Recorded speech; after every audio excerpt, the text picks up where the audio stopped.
Muy buenas, queridos seguidores.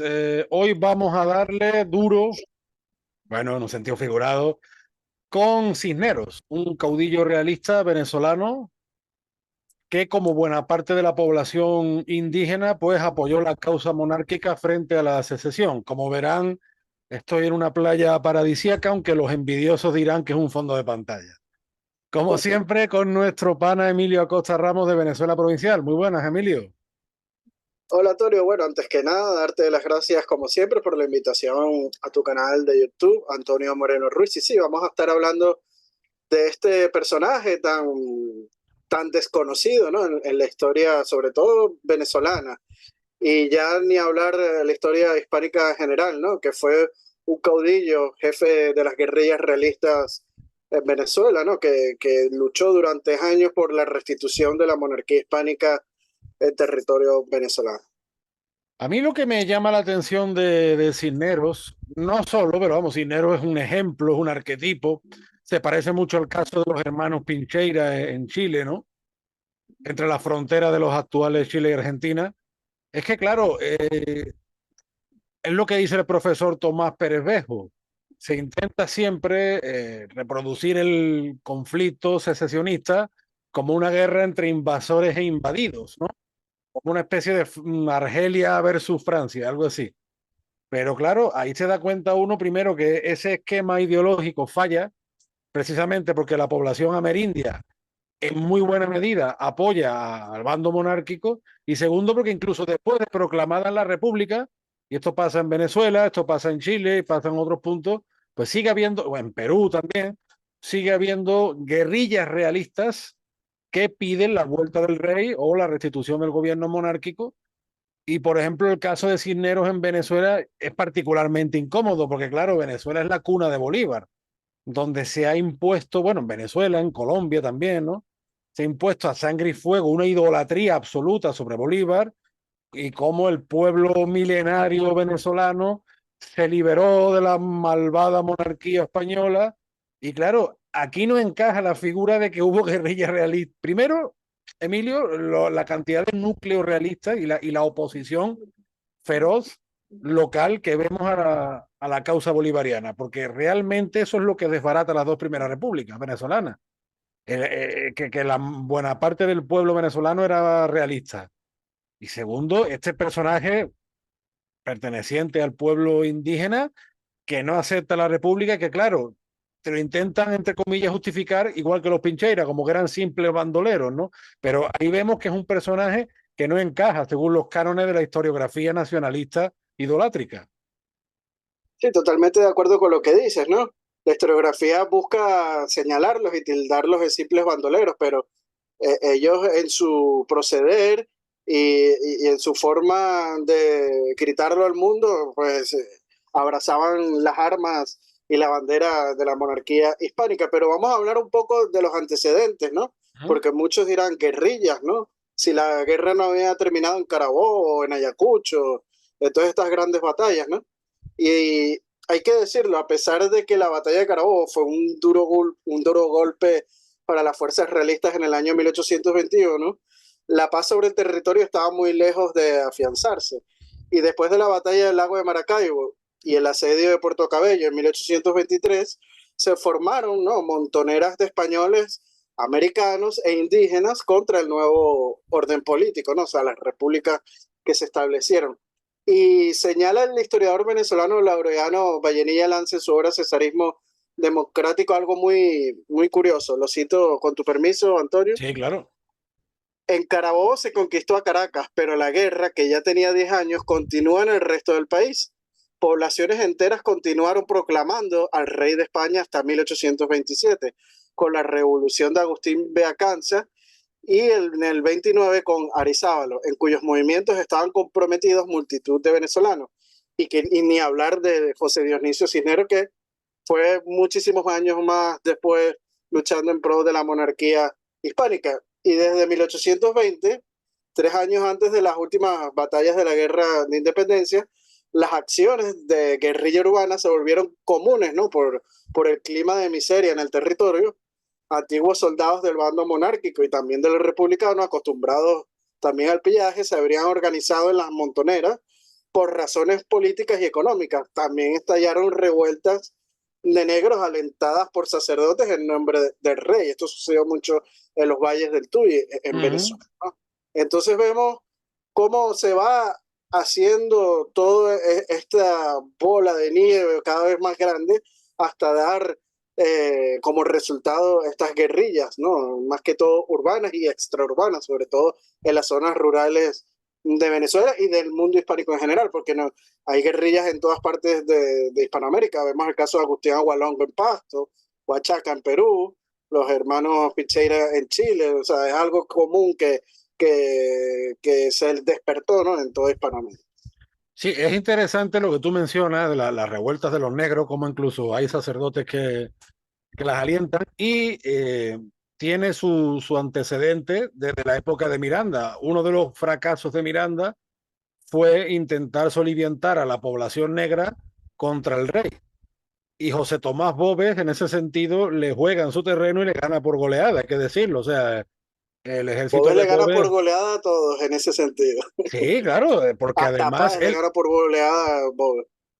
es que además Bóves lo que hace Pana es utilizar las mismas tácticas que ellos, con la gran diferencia que él sí obtiene un gran apoyo, cosa que Miranda entre los negros no, que de hecho Miranda era un personaje que a esas alturas en Venezuela provocaba mucha suspicacia, incluso dentro de lo de su propio bando, que al final se acabaron traicionando entre ellos, incluso matando entre ellos en otros casos, ¿no?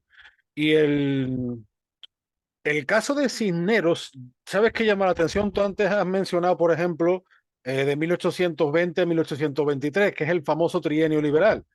Sí, pero el trienio liberal eh, no es azaroso. El trienio liberal viene precedido por un golpe que Rafael del Riego, que yo creo que es un personaje injustamente divinizado, cuando tiene muy poco de divino, ese golpe, el famoso de las cabezas de San Juan, actual provincia de Sevilla, impide que miles de soldados peninsulares fueran a ayudar a los realistas americanos, porque es lo que decimos, quien desbarata las dos primeras repúblicas en Venezuela son los locales, prácticamente.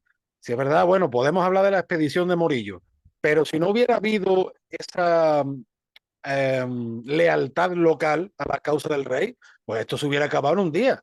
Por eso llama tanto la atención que incluso 15, 20 años de guerra, ¿no? En la misma Venezuela, y eso le da el golpe de riego supone una caída, yo diría incluso, Emilio, de la moral en las armas realistas criollas, ¿no? Y ahí vemos que en esta época van proliferando las guerrillas precisamente porque hacen un poco la guerra por su cuenta. Primero, no han llegado los refuerzos que se esperaban y segundo, ahora desde la península nos imponen estas ideas revolucionarias cuando nosotros precisamente estamos luchando contra una revolución. El golpe psicológico que eso supuso, y yo creo que ahí es cuando Cisneros también, especialmente a partir del año 1821, empieza a tomar más protagonismo.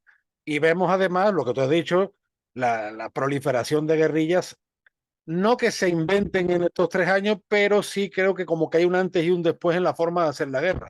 Y por desgracia, son 3 años en los que ya el resultado de las armas no va a ser favorable a los realistas, ¿no?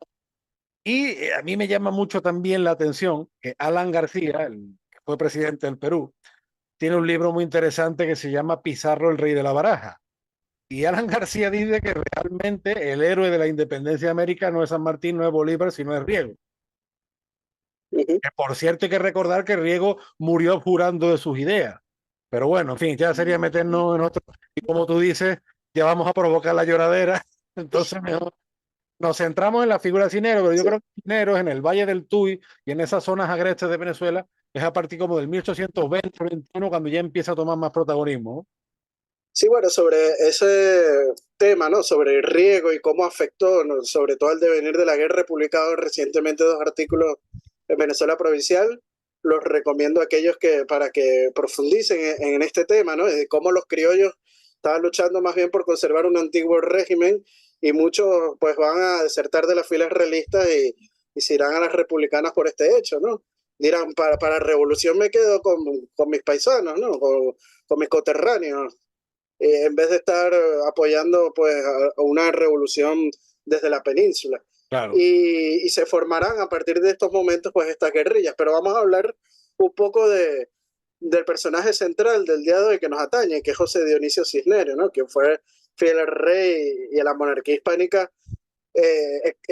sacando a la revolución de Riego, él continuó siendo leal, ¿no? O sea, durante más de una década realizó una guerra de guerrillas en contra de la naciente república en Venezuela. Y bueno, este insurgente al nuevo orden político, porque hay que decirlo así, Dionisio Cisneros nació en Baruta el 8 de abril de 1793.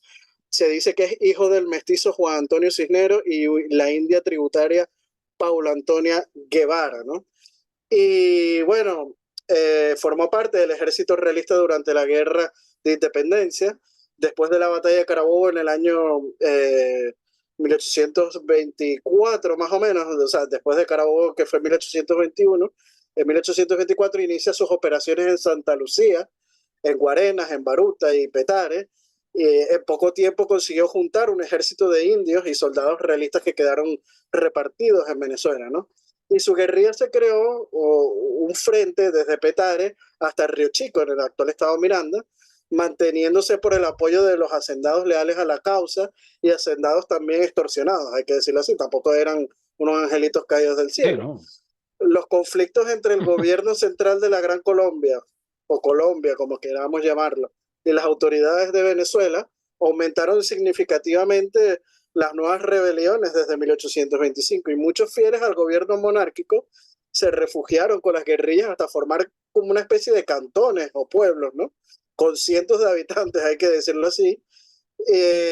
Y en el departamento de Venezuela, o el gobierno del departamento de Venezuela, encabezado por Páez, quemó todo huerto y fusiló a todo el que habitaba en sus cercanías de estos cantones a partir del año de 1823, hay que decirlo así. Fíjate que frente, lo que tú dices, frente al golpe revolucionario que ya ellos hacen la guerra por su cuenta, Cisneros, ¿no? Y su grupo se proclamaban defensores del altar y el trono. ¿Sabes por qué es importante subrayar esto? Porque cuando ya las evidencias de Cisneros, de Bobes o de otros personajes de la causa realista son, ya cuando las evidencias son demasiadas, siempre te quieren poner, pues como no, que Bobes luchaba por su tema personal o porque quiso alistarse en el bando independentista y no le dejaron, cosa que no está O demostrada. porque Cisneros es bandolero y quería robar. Exactamente. Pero sí Cisneros, el indio Cisneros sí tenía un objetivo político muy claro. O sea, porque se declaraba defensor del rey, defensor de la religión católica y contra viento y marea, como tú bien dices, no fue un angelito y en una guerra nadie lo es, pero contra viento y marea él persiguió un objetivo político, pero igual que los Pincheira en Chile, o igual que Huachaca en el Perú, o igual que Agualongo en Pasto. Y vemos un patrón muy parecido en toda la América española, especialmente en el sur, quizá el caso de México es diferente, pero en el sur sí lo vemos bastante parecido, de cómo la población india es profundamente monárquica y en el caso peruano quizás más visible el tema de cómo esas autoridades locales, como el capitán Perú nos enseña, ¿no? Sobre los alféreces de los incas y demás, son promotores también de la causa del rey, reclutan a su propia gente y quien acaba con ese mundo indígena es Bolívar. Quien acaba con la representatividad de los indios es Bolívar. Y con las tierras comunales donde vivían los indios para después repartírselas entre sus soldados. Es que fíjate además luego el problemón que acarrea y uno cada vez entiende más por qué los indios como José Dionisio Cisneros apoyan a la causa del rey. El problemón de la propiedad de la tierra que esto acarrea con la República. Pasa en California también. Yo ahora tú sabes que a la vez me he hecho aficionado al Coyote de José Mallorquí y José Mallorquí relata una realidad que es que muchos criollos mestizos hispanos de California tienen problemas porque claro, los títulos de propiedad con el rey de España no había problema. El problema viene primero México y luego Estados Unidos sobre todo y Estados Unidos cuando se expande se aprovecha precisamente de que como que busca subterfugio, no, es que esto ya no vale porque esto es de la época española o es de la época de la República Mexicana. Todos estos años posteriores a la independencia, a partir de la década especialmente de los 30 hasta los 50, 60 del siglo XIX, vemos el gran problema de la propiedad y cómo una minoría oligárquica empieza a enriquecerse de una manera descomunal, sin control ninguno, y ahí entiende uno por qué, por ejemplo, pues uno de los enemigos más feroces que tuvo la Legión Británica de Bolívar fueron los indios guajiros de la actual Colombia. El papel de Cisneros, Y Venezuela también, y parte. Venezuela, claro, el papel de Cisneros yo creo que hay que comprenderlo y hay que enmarcarlo en este contexto. Sí, totalmente de acuerdo contigo. Es más, si te pones a ver qué hay de común en todas estas guerrillas que van apareciendo en toda Hispanoamérica, que su gran mayoría, su gran grueso son integradas por indígenas. ¿Y por qué? Porque ellos están tratando de reconquistar todos esos derechos que han perdido con la República. Todas esas tierras comunales, todos esos derechos que tenían a través de las leyes de Indias la han perdido y ellos quieren recuperarlo. Es más, hasta Charles Darwin, cuando hace su viaje por Sudamérica, los indios cucaos de Chile le dicen, nosotros, tú nos ves pobres ahora, pero no éramos así cuando teníamos un rey. Y esto es pocos años después de la independencia. Sabemos todos los privilegios y todo lo que perdieron los indígenas con las independencias. Y es por eso que la mayoría de ellos, pues, hacen y crean todas estas guerrillas en favor del rey de España. Y bueno, hay que decir algo también, Antonio, a Cisneros los republicanos le temían bastante, porque en las memorias del cónsul británico, bajo la audiencia de Simón Bolívar en Caracas, hay que decirlo así, Sir Robert Kerr Porter, él, el 8 de agosto de 1827, dice lo siguiente: la ciudad está un poco atemorizada, pues se ha dicho que el bandido Cisneros, con una fuerza de 150 ladrones, ha sido visto por unas 10 millas de Petare, o sea, estaba muy cerca de la ciudad capital de Caracas. Claro, obviamente Porter trata a Cisneros como ladrón y bandido, ¿no? Y también el 9 de agosto cita lo siguiente: nada nuevo, salvo que el ladrón Cisneros aumenta su fuerza a diario y ataca a los pueblos que rodean a Caracas. Y no me sorprendería que nos hiciera una visita aquí en la capital antes que pase mucho tiempo, circunstancia esta que demostrará la debilidad e incapacidad del gobierno, así como la apatía de la gente, la apatía de la gente. O sea, la gente estaba más bien a favor de lo que estaba haciendo el indio José Dionisio Cisneros. Es que Y también señala Sir Robert Kerr Porter lo siguiente, que además Cisneros contaba con la ayuda del pueblo, así lo refleja el 22 de agosto de 1827. Cito: una cosa es cierta, y es que tienen en la ciudad centenares de amigos de la facción española y de Lebel Gouda, que le mantienen informado de todo lo que sucede, le suministran armas y municiones, e incluso le envían todos los periódicos diarios. O sea, y después de esto, los republicanos empezaron una persecución política de los pueblos de Venezuela, como señala el testigo y médico venezolano José Domingo Díaz en su obra Recuerdo sobre la rebelión de Caracas en 1829.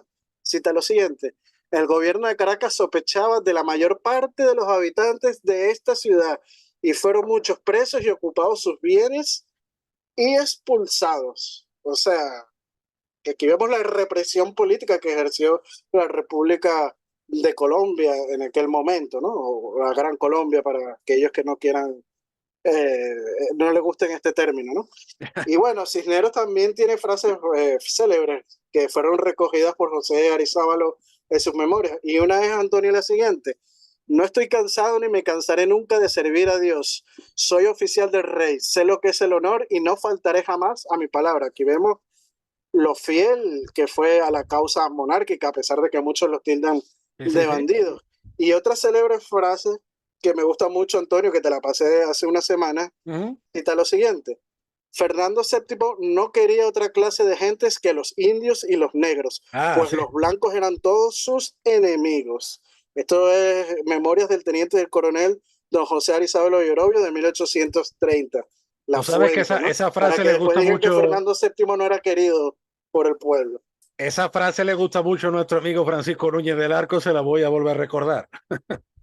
Le mandamos un saludo a Francisco. Siempre, ¿no? Y fíjate, por ejemplo, lo que tú has dicho, el temor a Cisneros no es solo el temor a una persona, que por supuesto, como militar fue muy habilidoso, muy No, valiente. es un temor más que todo de los republicanos a lo que representa Cisneros, ¿no? A Correcto, quitarle su status quo. correcto, ahí va yo, a lo que representa Cisneros y porque ya había habido precedentes anteriores de cómo ciudades enteras como Valencia, Coro, Maracaibo se habían levantado por el rey y, y gracias a eso precisamente, pues los realistas avanzaron posiciones. O sea, Boves también era muy temido.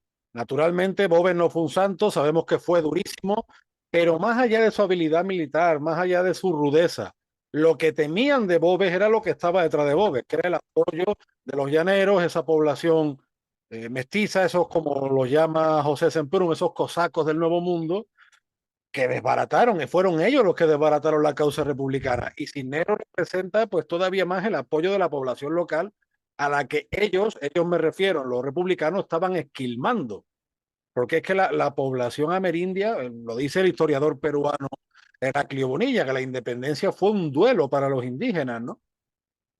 Sí, exacto, es así, es por eso que se arman mucho en estas guerrillas urbanas y rurales, ¿no? Pero vamos a hablar un poco también del final del Indio Cisneros, y hay que decirle, en 1831, José Antonio Páez logra rendir a Cisneros a través del diálogo, ¿no? Le ofrece un montón de reprebendas y le dice que ya la causa está prácticamente perdida.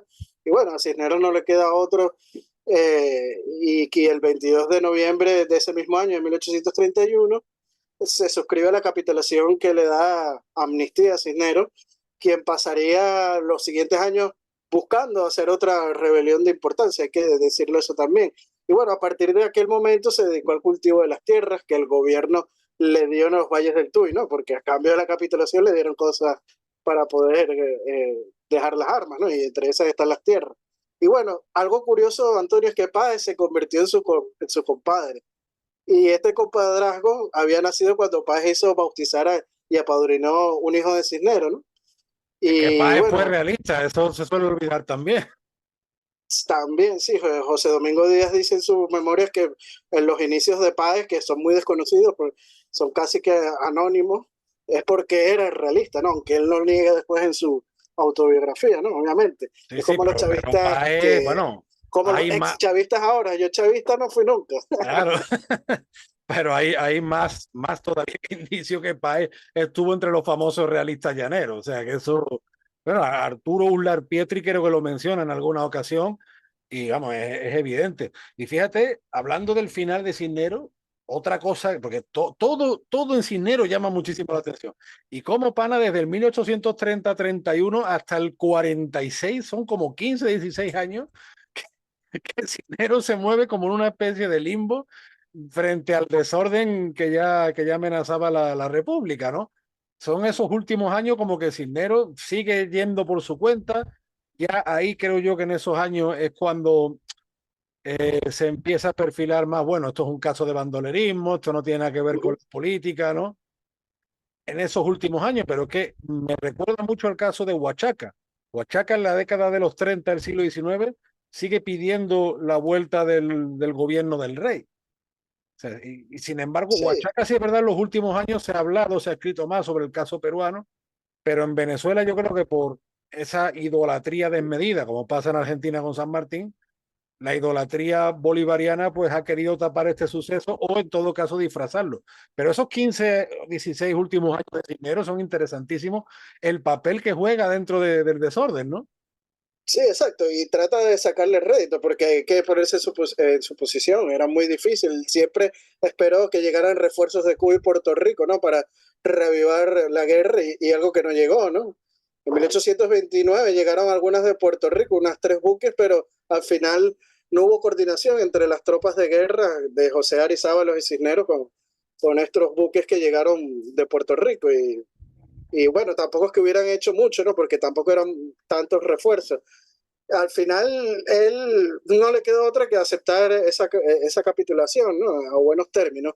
Aunque fíjate cómo es su final, ¿no? Porque recordémonos que en 1846, cuando Cisneros ya Páez lo acepta dentro de su sistema, mandaba una columna de soldados de San Sebastián, parte de las fuerzas que mandaba el general Páez contra grupos subversivos en el centro del país, porque muchos grupos pues estaban conspirando en contra de la República, quizás algunos no en nombre del rey de España, pero no estaban de acuerdo con la República que había nacido, ¿no?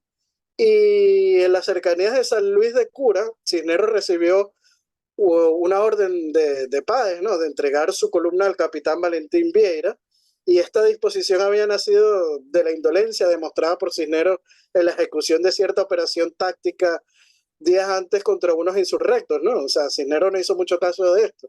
Y como Cisneros se negará a dar cumplimiento a la orden de Páez, Páez lo sometió a un juicio. Y el Consejo de Guerra quedó integrado por el general Francisco de Paula Alcántara, coroneles Juan Uslar, adivina quién es Juan Uslar, El antepasado antepasado de de Arturo, Arturo Uslar el Prieto. abuelo sería el abuelo o el bisabuelo. Creo que, sí, creo que es o el abuelo o el bisabuelo de Uslar Prieto. Manuel Cala, Miguel Arismendi, Antonio Ascanio y Juan de la Sola Ricardo y el comandante Miguel Zárraga. Todos de las partidas de José Antonio Páez, ¿no? Y bueno, el fiscal de la causa fue el capitán Olegario Meneses y como defensor de Cisneros actuó el comandante Juan Bautista Rodríguez. Y bueno, el 29 de diciembre de ese año el Consejo de Guerra sentenció a Cisneros a ser pasado por las armas por los delitos de insubordinación, sedición y expoliación. Y bueno, Cisneros fue pasado por las armas, fue fusilado, ¿no? Y Páez no hizo absolutamente nada y más bien puso a sus hombres en este juicio que poco se puede decir que era neutral para asesinar a Cisneros, ¿no? O sea, en mi opinión, Páez se quiso quitar del medio a Cisneros, que era un alimento peligroso en el fondo para la República, a pesar de que en 1831 pues ya había capitulado y había ingresado pues en las fuerzas republicanas. Sí, no, además el tema está en que los mismos republicanos no se fiaban entre ellos. O sea, y esto pues te da una idea de lo que respetaban ellos mismos su palabra, ¿no? Y al final lo que tú dices, bueno, lo que hemos dicho, tanto Cisneros como otros caudillos indios realistas, lo que se teme de ellos es lo que representan y lo que tú dices, lo que pueden alimentar o en un momento dado lo que pueden llegar a formar. Más allá, por supuesto, de su genio militar, que lo tenían, de su talento, de su valentía, era un arquetipo que había que eliminar. Y claro, el final desgraciado de Cisneros es como poco más o menos hemos fusilado a un bandolero, hemos fusilado a un ladrón, para quitar además todo lo que había, todo el legado y la causa política que había detrás. Pues bueno, pana, esperemos haber arrojado un poco de luz acerca de José Dionisio Cisneros, este personaje tan interesante de nuestra historia. Ojalá pues que se animen a hacer investigaciones y fíjate, también muchas veces lo que decimos, ojalá que en el mundo de la ficción, en el cine, en las series, porque Cisneros es un personaje que lo tiene absolutamente todo, para además por su constancia, por su tenacidad, por su fidelidad, ¿no? Lo tiene todo para inspirar todo tipo, tanto de investigaciones académicas como de productos potables de ficción. Como siempre, un placer, pana, charlar contigo, tener estas tertulias nuestras. Les recomendamos siempre de este canal a nuestros seguidores que sigan a Venezuela Provincial, siempre en Facebook, en YouTube, en Instagram. El pana está muy activo con sus artículos. De vez en cuando se pelea por el mundo, pero bueno, si no, pana, camino de Guanajuato, ¿no? Así es, a llorar allá con las momias de Guanajuato. Se trata siempre de debatir bajo el respeto y si no, bloqueado y a llorar allá camino de Guanajuato. Bueno, también recordarle a los seguidores de Venezuela Provincial, seguir a Antonio Moreno Ruiz en sus redes sociales. Está en Facebook como página oficial de Antonio Moreno Ruiz, en Twitter como un andaluz indiano. No dejen de suscribirse en su cuenta y canal de YouTube, Antonio Moreno Ruiz, y también en el de Venezuela Provincial. Y bueno, hay que rescatar la figura del indio Cisneros, como se ha hecho últimamente con la figura de Agustín Agualongo, ¿no? En Colombia, o Antonio Huachaca, y seguro, como tú dices, da para muchas series. También, Antonio, recordamos a nuestros seguidores darle me gusta y compartir este video si les gustó, ¿no? Para llegar a más público. También recordarles que si quieren ser mecenas o patrocinadores de nuestra proyectos de investigación histórica puedan hacerlo a través del Patreon de Venezuela Provincial y de Antonio Moreno Ruiz. Con tan solo €1, pues ya nos están ayudando en esta labor de divulgación histórica. Aprovechamos para enviarle un fuerte abrazo y saludo a nuestros mecenas y patrocinantes, como lo son Gabriela Arrieta, Ángel Suárez, Juan Cristóbal García, Lomel Izam, Domingo González, Daniel Sierra, Miguel Currubelo, Mario Pérez y José Alberto Gil. Martínez, Juan, nuestro amigo Juan Cristóbal y también a mi paisano Fran García.